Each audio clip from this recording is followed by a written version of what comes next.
السلام عليكم ورحمة الله تعالى وبركاته. سلوا هذا مقال عصب. أصحاب الدمان وايد السلامي أهل قرابو يو فرنديس. ما أنتوا حروا هنا كادو أريمها جعلك. أوكي جعلك هذا وحليه دباتوين بدل جعلك وحكمة وجعلك وحواي حكمة وياهي حكمة ككوبان لو غفوض مركز جعليهين وحلو بهاي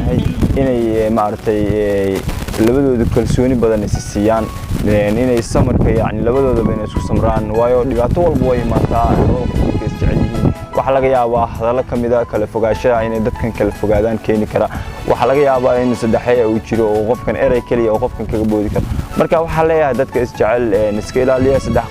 qodobka ugu horeeya waxa waaye qofka hadalka intuu ku keeno amaba eray ku keeno oo ka fogeyn karo qofkan kala jecesha waa qodobka koowaad qodobka labaad waxa weeye markii yani qofka jeceshahay marka calaamada ku aragto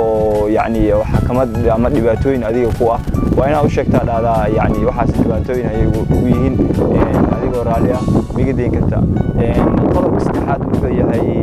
kalsooni waay labada qofood waa inay kalsooni isiyaan kalsoonidu waa muhiim kalsoonidu waa luul kalsoonida aad bay qaali u tahay marka waxa idin leeyahay waa daadir meeto oo idin leh السلام عليكم ورحمة الله تعالى وبركاته. سيداي نبتقليو كفايدة سو